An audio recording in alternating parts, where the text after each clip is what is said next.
Hello everyone, George Gill here from Gill Media. Thanks for joining me in this episode. Today we're going to talk a little bit about domain registration.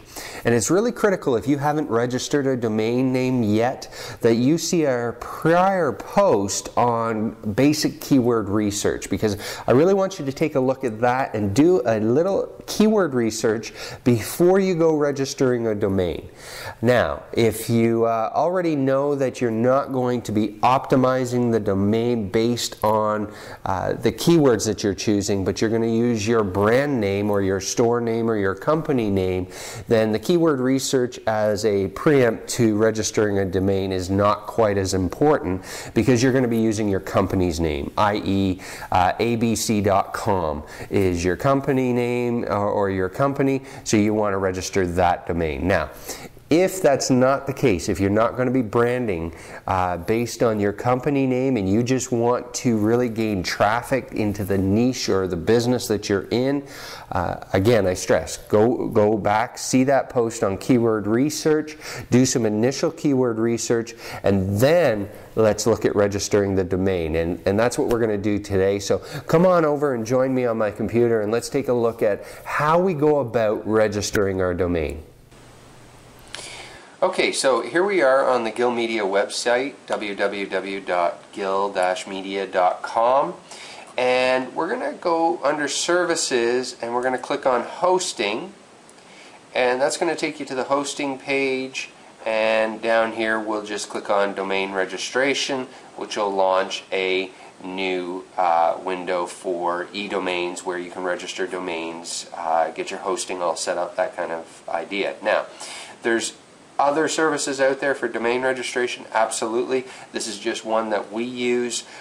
Certainly you're free to use whatever registration company that you choose, but it's the one that we use. Another way to get to it is to simply type domains.gill-media, if I could type, .com, and that will take you to the exact same place. Okay, so now if I'm doing a domain for my company, like under my brand name, I may do a domain search for ABC tires type of idea. If I sell tires and my company name is called ABC.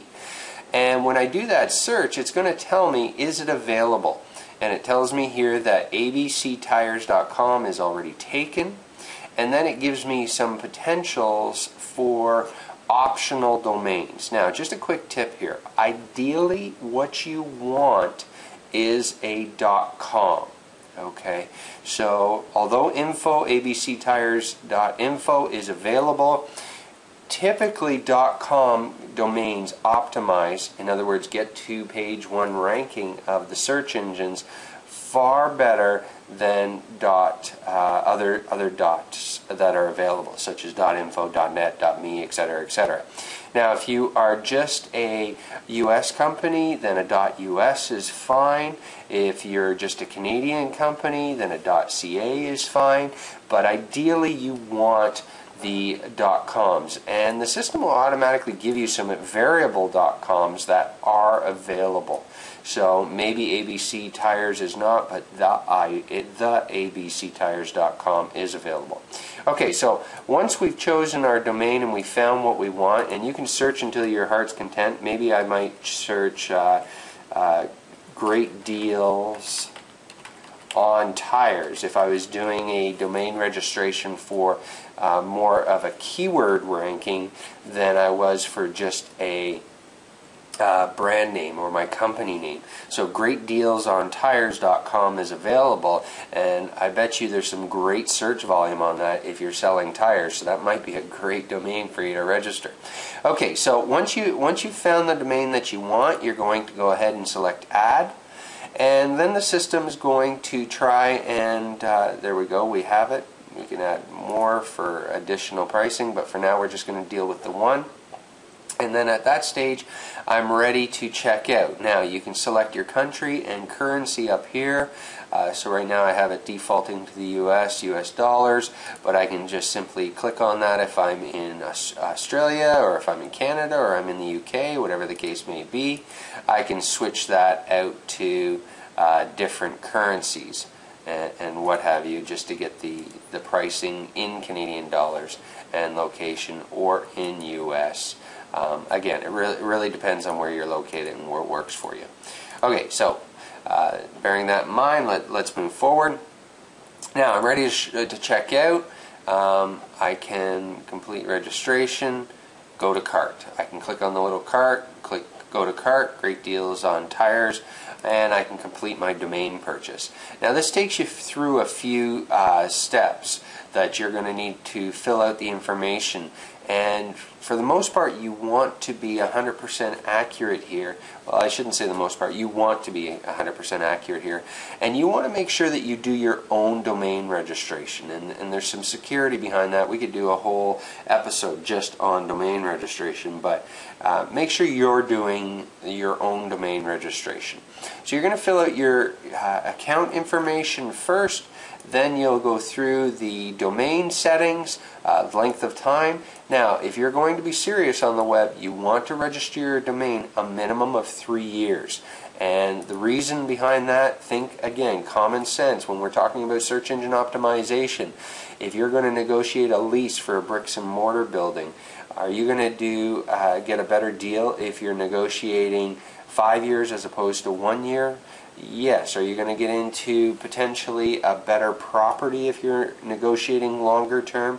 Yes. And a lot of the reason why is because the landlord thinks that if you have the confidence that you're going to be around for a longer time, then they're going to feel better about leasing you the property. Well, Google looks at your domain name much like a lease. The longer you subscribe to your domain registration, the greater faith they believe you have in that domain actually becoming a valid business long term. Because remember, millions of domains are registered every year, and millions is probably a really small number. And then you can get into your privacy. You don't necessarily need to make your domain all super private unless you want to hide it from the rest of the world. So I really don't recommend going into too much detail there. And then finally, activating your domain. You may need some email addresses or hosting. You can add all of that on right here. Another way to see the hosting accounts is simply just go to the web hosting tab, see what packages are available, and for most people the economy plan is plenty, and then just add that to your cart, right? And then when I go to my checkout, I can that will be in my cart as well. Okay, so hopefully that's helpful. And again, if you haven't registered a domain yet, and you are not going to be building a brand around your domain, which is highly advisable that you don't. If you really want to rank in the search engines, build it around keywords. Watch that keyword traffic estimator episode or post, and prior to doing your domain registration. All right, thanks very much. My name's George Gill from Gill Media, and join us again for more tips and information on how to optimize your business on the web.